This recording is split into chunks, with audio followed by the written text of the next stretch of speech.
get those 6s really early, and then if you hit a Caligos, you can really just grow from there.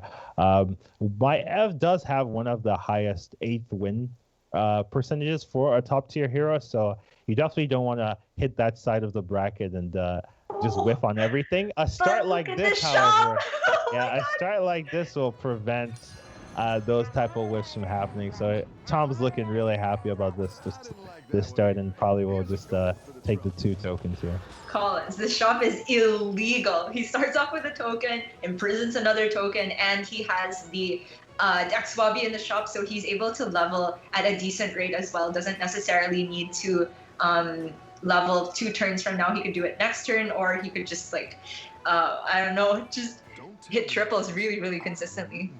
Yeah, he's happy. He's happy at this point. We'll see if it continues, right? Definitely for my Ev, the real power is in tripling things. So he definitely wants to hit those Tavern 1 triples. Those are the easiest ones to do, and those can really give him the edges he needs. Some of the Tavern 1 triples he finds another Swabby as well, yeah. Some of the Tavern 1 triples are surprisingly powerful, Swabby being one of them, any of the tokens being another, giving you extra gold. So we'll see how he utilizes his turns here. Okay, SilverName is going for the Akazamzara curve that I'm more used to, and I think it's because he didn't pick up a token on the first shot. So Collins, for the early game secrets, what are you mainly looking for?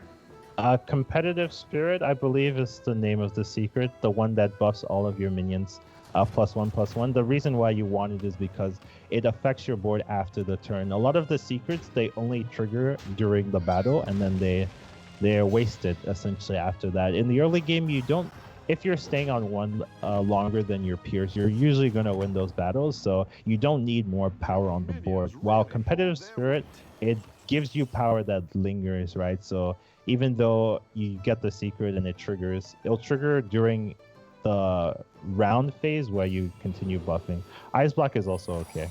Yeah, I do think he picked up Ice Block for the first secret because it had the mage color on it, but it wasn't splitting image nor effigy. I don't even know if that's still in the pool. So it's already this early on SilverName with a bit of insurance available to him right now. Yeah, he also utilizes the 2 gold he gets from the elementals to pick up the extra token here. So really powerful turn 5 board for him. And keep in mind, he did use Competitive Spirit this turn, right? So after it triggers here, he's going to be in such a really good position, also winning this battle here. So this is the real power of Competitive Spirit, right? It's not the battle that you get it, it's the turn afterwards. Look at this. Yeah, so much benefit because he picked up all of these tokens. It's kind of like starting off with the Spawn of N'Zoth already triggered. If you want to put the context of that, put the power of that secret into context. And now, I'm pretty interested in New Recruit here, but maybe because he hasn't been able to level as quickly as everyone else, the Pocket Change could come in handy too. I think New Recruit's the best prize in this bracket here. Just getting an extra roll. Oh, he found another one. Getting an extra roll in the early game, or like for the rest of the game, is really, really good in hitting the triples you need, finding that one piece you need, things like that. So if you don't need the other piece, the other prizes, and you get that New Recruit, I do recommend picking that one up most of the time. It's true. The Pocket Change definitely wasn't useful for that turn itself, maybe later on, but there are certain heroes that if you're able to fit in an extra hero power immediately, like Cthulhu, for the 2 gold Pocket Change, I definitely think that gets a bit more use out of it. Goddammit here with a decent board, but the Yashiraj picked up quite a few buffs. Yeah, the Yashiraj really kind of surprising me. I wasn't too keen on this hero when I saw it. It kind of feels like a worse Elise in that you don't get to discover the minion that you're hero powering, and you have to run 6 minions on the board if you want to use the hero power. But sometimes it can work out if you hit the things you need, and you can still just level in hero power and hope you get the exact pieces that fit your composition. So it has uses. Yeah, I definitely need more runs on Yasharaj to really form an opinion on how good it is. But he is right now being played in the hands of Jinbei, who has been the top individual performer so far, I think, throughout the day as a whole, if we include last lobby. So RDU here on the Ragnaros picked up a nice spawn. This is a very decently statted board for 7 gold, and he's fighting off against the Alakir, which is surprising to see at 8th place. Yeah, Alakir usually has a really good early game, so it's a little weird to see him taking a ton of damage, especially when he's not hyper leveling or anything out of the ordinary. But we'll definitely have to see what his board state actually looks like for the reason for his heavy damage in the early game. So speaking of the other heroes that are strong in the early game, Elise also towards the bottom, and then Forest Ward and Omu. I don't necessarily think these are strong early game heroes. They're ones that let you power level a bit earlier than the rest. So maybe things will be turning around for them a bit later. So we can kind of see some of the reasons why the Alakir is a little bit weaker or lower health than his peers, right? He did go for demons, and that's kind of one of the the punishments for going demons. You want to be a demon? Well, take the health damage here. So even though he did go for demons, and demons do kind of spike in the early game in terms of not taking damage, he still lost. So yeah, kind of weird. It's a very bad sign when you're sacrificing all that HP to get a stronger board, and it's still not stronger than essentially somebody that doesn't have a hero power at the moment in RDU's Ragnaros. That is kind of a sign that Bob has not been kind at the moment, but he's being kind to RDU here. Second spawn is picked up now.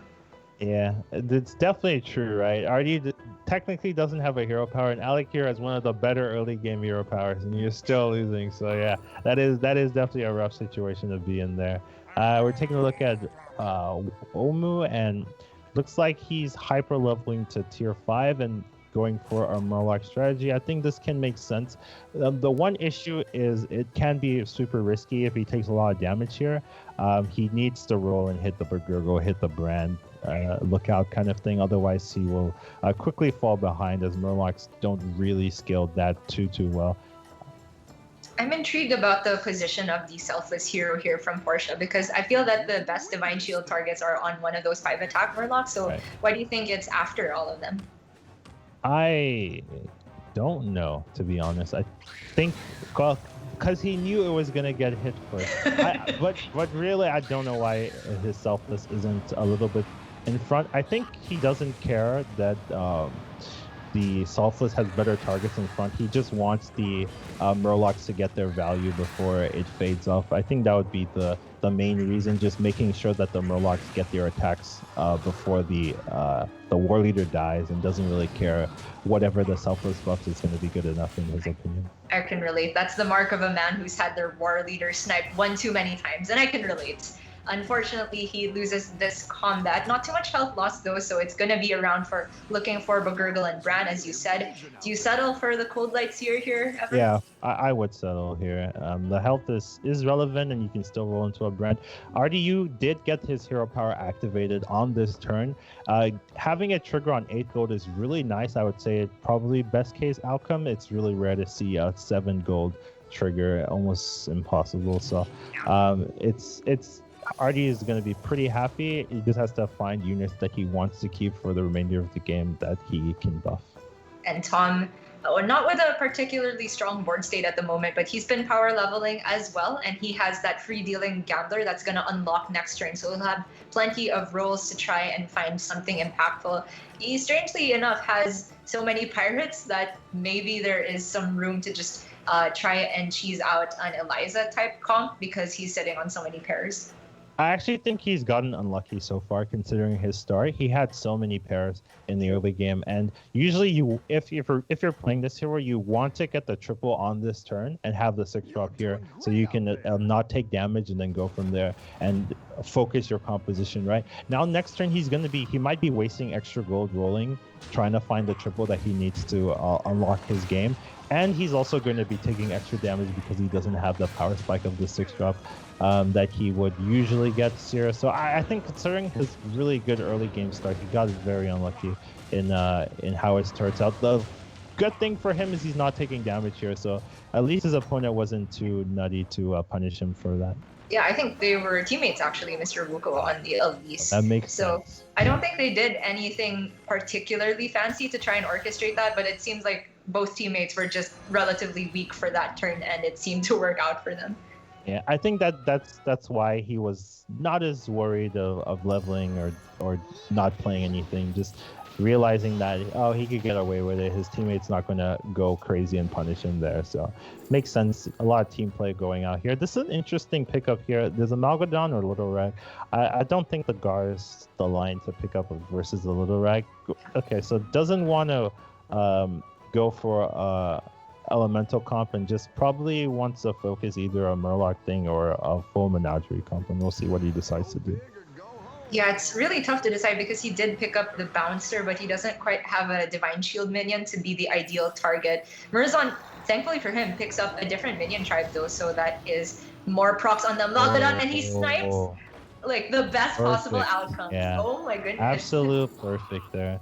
Yeah, it looks like he's gonna go for a Murloc comp, especially with this result. Look at all these rolls are really good for him. So yeah, it looks like the game has said, hey, you're Murlocs, and SilverName's like, yes, I am. Yeah. Bob just said, you're Murlocs, now deal with it. And SilverName's, yeah, like, I'm on board. Really good roll for him there. Also, I believe he picked up the secret splitting image here, right? I think so. Yeah. Yeah, so if it hits if it hit the Amalgadon, right, that would have been an instant win there. Now he has to, struggle a little bit harder, but still win, probably. Yeah, I think so. The Amalgadon is just putting in too much work here. Yeah, definitely doing a lot. He could have hit him harder, essentially. That would be the only outcome if the splitting image went for the Amalgadon first. Classic SilverName doesn't even stay to see the entire combat. He already knows he won there. He finds the brand. Oh my goodness, with a jug immediately available too. Yeah, this is a massive turn for SilverName. He can really get a lot of stats here and really solidify his board presence. This does remind me, I did want to mention, I think the Secret Guy has been a standout performer in terms of consistency in this tournament. I definitely want to take a look at all the hero placements, and I do think just the Secret Guy with the ability to ice block everything, just making the players that pick them up very safe and very reliable top 4 finishes. It is true. Well, it's been a while since we've seen big demons come to fruition here, and Goddammit does have access to second floating watcher, but he has so little health to work with and only the single Wrath Weaver. I wonder if he has time to actually build these up, because he can essentially only play a handful more demons afterwards. I would definitely go for it. I think 12 HP is enough, especially if you have 2 of them. You're getting +4/+4 every demon pickup, and it's not like you're losing out on too many things, right? You're going to be playing the demons anyway, so you may as well just put yourself to 1 and then hope you can beat everyone up, right? You're going to die to 1 hit anyway, so you may as well just put yourself as low and painfully as possible. Is he fighting a teammate or anything? Yes. He is. Okay, so I was wondering why he wasn't doing anything, because I would definitely pick up that second pair and then maybe even play it right now, but it looks like he's feeling confident and feels like he doesn't need to do it. Oh, he's okay. So that means he'll miss a buff on the other floating watcher. Yeah, I don't know about that one. Yeah, I don't think it's worth it, especially since you know what your opponent's running. You should definitely be able to put yourself in a position where either you need all the power and you put a second floating watcher, or you don't need the power at all and you don't play that. So kind of a weird thing to go for the compromise position where you play the buff instead of playing the floating watcher. I think if you were going to do that, you just play the floating watcher here and just say, okay. Yeah, I find that super weird. It could be that he was thinking that if he plays the second floating watcher, he has to sell one of his pairs to try and make room then for the buff. But I do think that over a pair, he might sell the champion of Yasharaj instead. And in any case, they still managed to orchestrate SilverName not proccing the ice block yet. So in some ways, it's a small victory. But oh my goodness, all of these demons and triples. Yeah, yeah. So you can see it's he's getting the payoff now this turn. We don't get to see it though, but imagine, oh, the triples, oh, the buffs. It's so good, you know, it's happening, and we can't see it though, but we can imagine. Argue with somewhat of a menagerie comp here. Many different minion tribes represented to buff that Mithrax, but the problem with dedicating the rest of the board to buffing your Mithrax means that a lot of the time the rest of your board is trash outside of the Divine Shield minions. Yeah, he wants the Baron, I assume, right? The only issue is that so I think he's gonna take the 6/10, the Imp Mama and the Baron, I'm assuming. The issue, yeah, so he is taking the Imp Mama. The issue is that he can't put the spawn first because of the Ragnaros buffs. It won't make it. So that's the reason he's skipping the Baron, because the spawn loses a lot of value there. He's not playing the Imp Mama here. I find that okay. So he's selling the spawn. Okay, makes sense. That makes the most sense to me. He's going all in one direction, because if you take both the Mama and the Baron, it's kind of like giving up space for tempo. But I think he has enough health to play with that he should go for maximum buffs on the Mithrax. Misses one roll at the end there, but not a huge deal. Yeah. Unfortunately, we can now see the finalization of the Alikir turn there, where he really got a lot of value in good moment there. So now he has a board that's looking realistically threatening. Unfortunately, it's not good enough. So he died. It was a valiant effort. I actually didn't think he was gonna die here. His board looked pretty good, but Artie's board just seems to be better there. Yeah, the Divine Shields were a bit too annoying at the end there. I can't even count the number of times I've ended with my opponent having nothing but the second half of their Bronze Warden left. Yeah, definitely a frustrating situation for good Dummet there. He looked like he had a really good turn there that could show up, but just the Divine Shields and the big buffs on the Divine Shielded minions just allowed him to overcome that demon composition. Oh, this is such a familiar board state where you have the Bran and the two Light Fangs, and you're like, Bob, please just give me the triple. I need space more than anything. Doesn't find it, but he did pick up all of these battle cries, and it's getting to the point where he can't be greedy anymore and hold on to all of them because he's down to 13 health. So he bites the bullet, gets rid of one minion type, and picks up a lot of Murloc synergy for his trouble, but I don't think it's quite enough to commit to Murlocs that heavily. Yeah, I think he sold the demon because he's gonna end on the Battle Master, so he's not really losing too much value to do that. He does have like a window of making two Murlocs, but we'll see if he has enough time for it. Oh, did everything fit? Did he get the last buy-in? Okay. Oh wow, he did. And he got Murzon. That's really good. Yeah, I didn't think he would get it in, so nice to see. Missed the last roll, but again, not nice. Oh, too much stats on the other side though. Double Kelly Ghost. This is what we were missing in the first lobby. No one really got this board state. This is exactly what I thought a lot of people would be running. Just double Kelly Ghosts and just rolling over people with their high rolls, but didn't see it that last round, but we're seeing it this round. Oh, wait a minute. Never mind. It's still lost. Okay, I'm floored. I thought that board state of the Dragons was far too much for this, but insane. Jinbei lives, and he's now top 4. Okay, so the last two game results have been the opposite of what I thought they would be. Same. Very much same. I think this is a testament of me being tired. Yep, that's my excuse. Okay, then I do not have an excuse. Yeah, but it's fascinating to see that those compositions are able to beat the double Kelly Ghost start for Omu, because you know that he got those Kelly Ghosts super early, and it still wasn't enough to beat this like wishy-washy Murloc composition that the opponent was running there. So yeah, it's fascinating. I'm really into Habugabu's board state right now though, because he did have the Murlocs and he switched hero powers into Flurgles, which is really impressive. I don't think I've ever seen this in the late game, but it works out pretty nice for his board state. Doesn't quite have the brand, but he is still able to end with at least 4 poison Murlocs, and he has the Baron Golden Selfless. Yeah, he's going for that scam composition, making sure that he has all the pieces that he needs. I think it's a classic, right? Since it was created, right, just give all your Murlocs Divine Shield and make it work, right? So we'll see if he can pull it off here. It looks to be pretty good. Ooh, that was a huge hit for Jinbei there.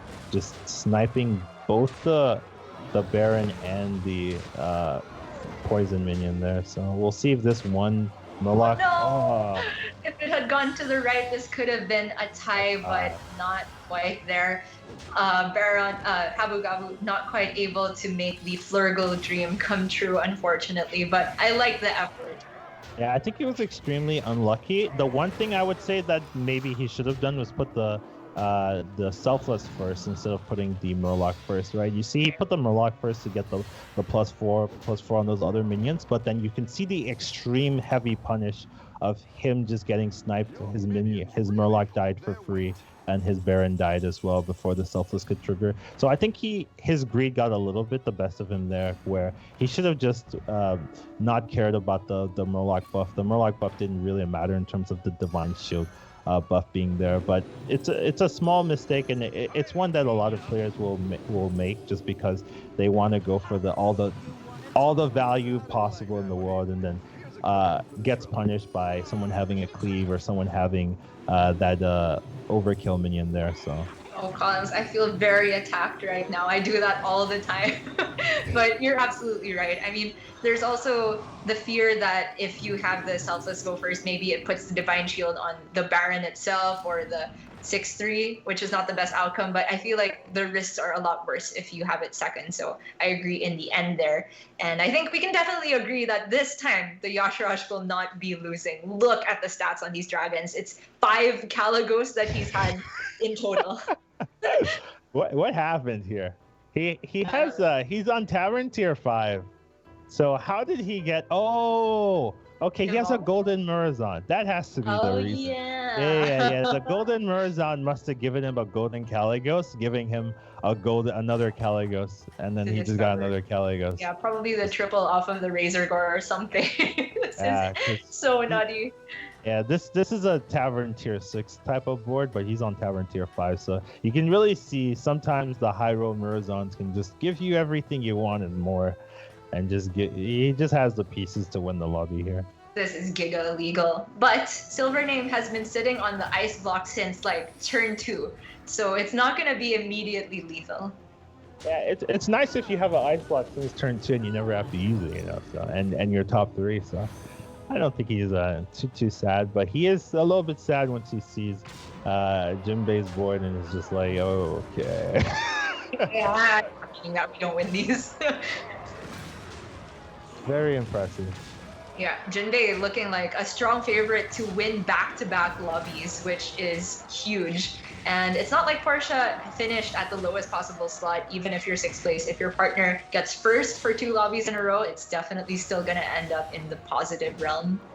Yeah, definitely impressive from Jinbei to be performing extremely well. If he can find a way to win this lobby and last lobby, right, that's a really good sign for their whole team as a whole, and maybe they can edge out that first place spot.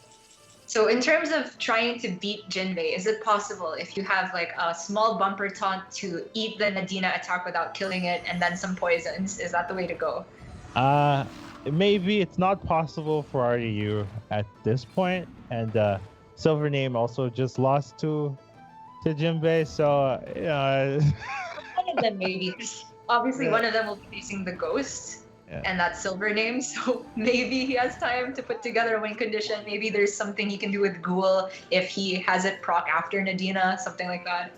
Yeah, the real issue is that Jinbei has 5 Caligoses and a Nadina, so It's not like he's not gonna scale as well, right? Like, yeah, let me find an answer. He's just buying all the battle cries, getting a casual. How much stats is that per battle cry, right? With 5 Caligoses.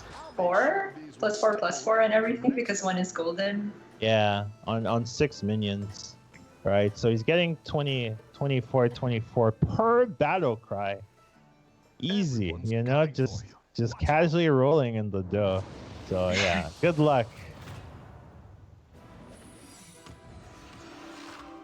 Yeah, well, obviously, if there's a way to beat the Nadina Divine Shields, then the stats on the dragons wouldn't matter so much in the face of poison. But the problem is, it's just too hard to counter Nadina at this point without giving up one of RDU's bigger threats. Yeah, another issue here is that all of his dragons are huge. So even if you spend like one. Wait a minute, this could tie. Oh. Wait, it's a win. Well, the Mithrax is just bigger than the smaller I just don't understand how these battles are playing out. They all seem so off to me. Look at RDU's board. I'm looking at RDU's board and I still don't understand how he won. I'm looking at his board right now and I still don't see it. I think. But so the Illustra, I think here is acting like a pseudo ghoul. It's not guaranteed because you kind of want the Nadina to go off first, but then it's eating all of the divine shields, and then the poison divine shield is cleaning up the rest. And it just so happens that his Mithrax has double the health on it than the Caligos have attack. But now that's a second golden Caligos opportunity. Yeah, that's the end. Okay, so one interesting thing Jinbei is doing is he had the second Nadina, but he didn't play it because he has the ice block and he thought he could then lose, right? Which I think is a fair assessment to take at this point, right? So he's just buying battle cries. He finds the second Caligos and now he's like, okay, next turn I will smack you back, RDU. So yes, I do think Jinbei was surprised that he lost. He's happy that he didn't lose the ice block, but he also happy that he found the triple. And now the turn afterwards, we really want to see how much bigger he gets after he gets to play everything he wants. Jinbei is absolutely happy here. I mean, look at that big smile on his picture. Put it back on camera as soon as possible, guys. But for now, Jinbei that is the camera. He's just smiling from ear to ear, just constantly. That is his camera right now. Doesn't even need to move a muscle because he knows what next turn is going to be. He has all those battle cries saved up in the bank. But now the focus is, of course, on RDU versus SilverName. There's all of these plants for SilverName that can proc the Divine Shield off of the Mithrax. So that means it's going to be SilverName's win, but it's not lethal damage. I really want to see how many stats Jinbei's getting this turn. I really want to see where he starts and where he finishes. I'm just a lowly pleb that has never had 2 golden Caligos at the same time, so I want to live vicariously through Jinbei. It's quite nice. It definitely is. I think here he's gonna take the Doggabone. I think Dogbone's probably one of the better things. Giving Divine Shield on the minion and +10/+10 does do a lot. The Wind Fury is pretty relevant as well if you can get it on the cleave. So we're taking a look at his minions, right? He has what's the smallest minion at this moment? A 79, right? And we'll see how it ends up for him. He still has a couple more battle cries to play.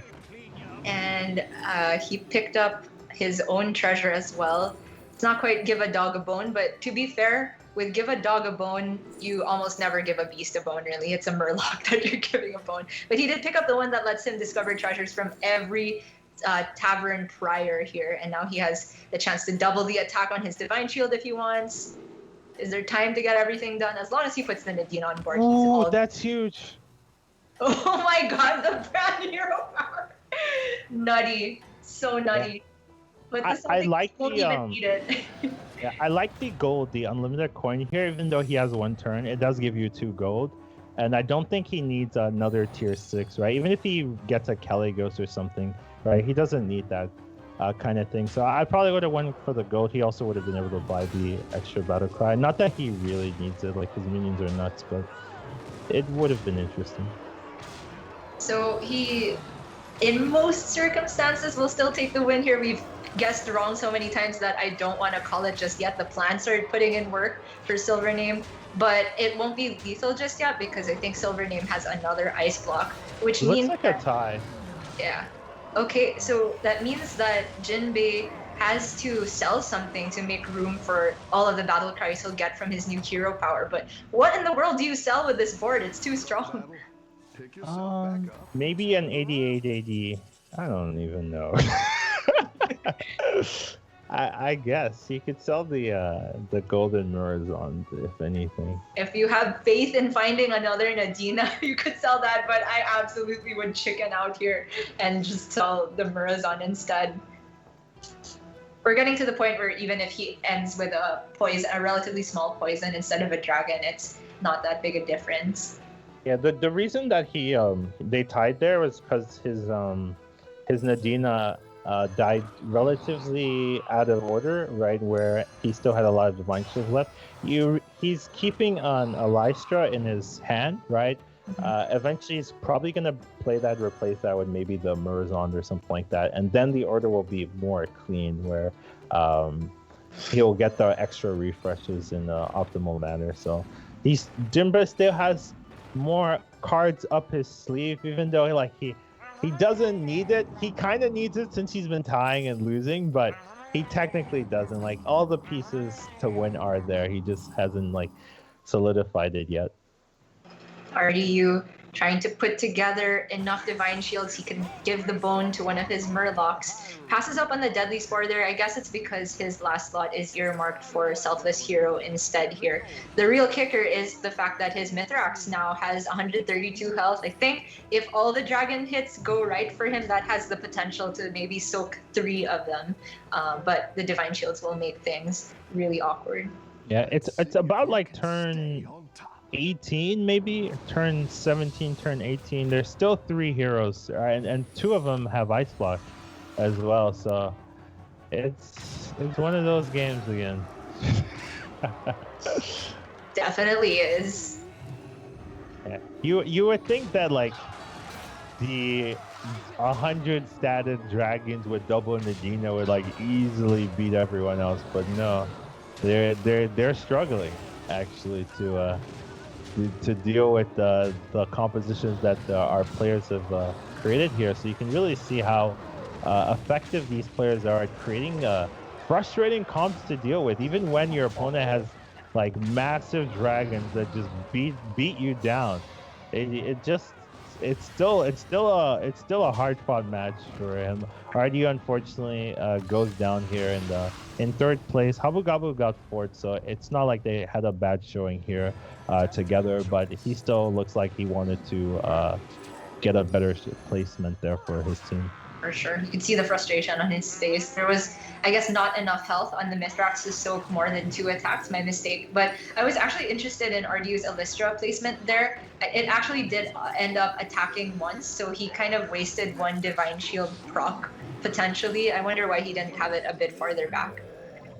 Some people put it early because they want the Elystra to attack a Divine Shield from the opponent as well, and don't really care about the extra divine shields that they give. I think it's not too great here because you know exactly what your opponent has, right? You know he has the Nadina, so you know you're going to get the divine shield value from the Nadinas. Maybe he was trying to position in a way that he attacks, the Elystra attacks when the second Nadina would attack back, so it doesn't waste that extra attack. But there's a lot to think about there in order to get the positions perfectly correct. Oh, very interesting from SilverName here. The Ghoul looks super counterintuitive because he has so many divine shields on his own minions, but he's trying to bank on it proccing after the 2 Nadinas on the other side go off. Unfortunately, it only procs after 1. Yeah, it's still a decent strategy to deal with his board. So I still like what he did. And it looks like it has a good chance of working out for him. Yeah, it's gonna work out. Yeah, he does win. Yeah, so he finds a way to deal with Jinbei's board. You know, we keep thinking that Jinbei's just gonna casually win this, but you can really see the skill level of our players here, right? I would say in any other lobby, like everyone would give up, just like, oh, is that a five? Is that 6 Cali Ghost double Nadina composition with Golden Razor Door? you get 6 battle cries every turn? I'm just gonna concede, but you can really see that they're fighting tooth and nail to find every single way to to deal with this composition, right? And it really goes to show you how skilled these players are.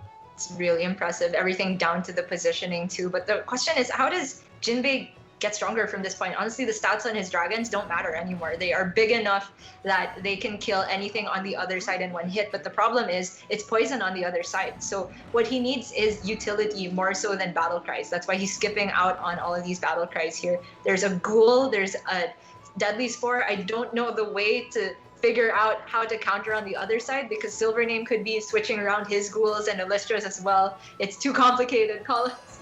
This is more of a positioning game than anything right now. You know that your opponent has a ghoul, so there's not really any need to put your Taunton Nadina in front. I'd probably put the Divine Shield Dragon in front, and then maybe put the Nadina far back and just see if you can outplay your opponents in positioning. I really think the positioning is really what matters here, not really anything you do with what you buy at this point in the game.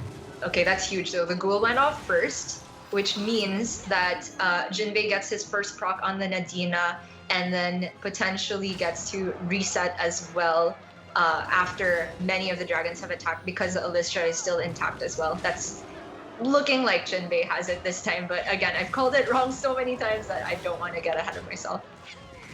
Yeah, it's pretty good positioning for Jinbei here to get his Nadina to refresh in an optimal way. I really like his use of the Lystra to prevent the taunt getting dealt early. So you can really see, look how massive of an outcome this game is, how different of an outcome this game is, and it's all due to positioning. He didn't change a single card, right? So you've got to stop focusing on buying new minions. Once you get into these late game situations, a lot of people still spend their turn thinking about what minion to buy, when that doesn't matter at all. What really matters is, how do I position a way to counteract what my opponent is trying to do? That's really what's going to win you these lobbies. So once you get into these situations, they're kind of rare, so a lot of people don't have practice dealing with this kind of thing. But once you get down to these one-on-ones, it's really all about positioning and how to utilize those things.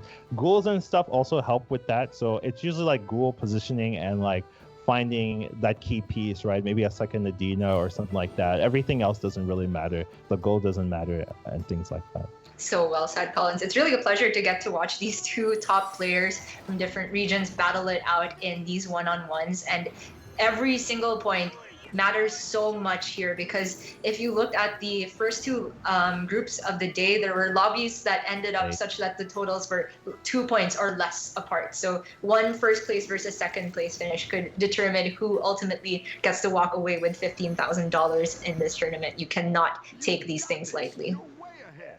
That Amalgadon is bait, by the way. I think that's very obvious, right?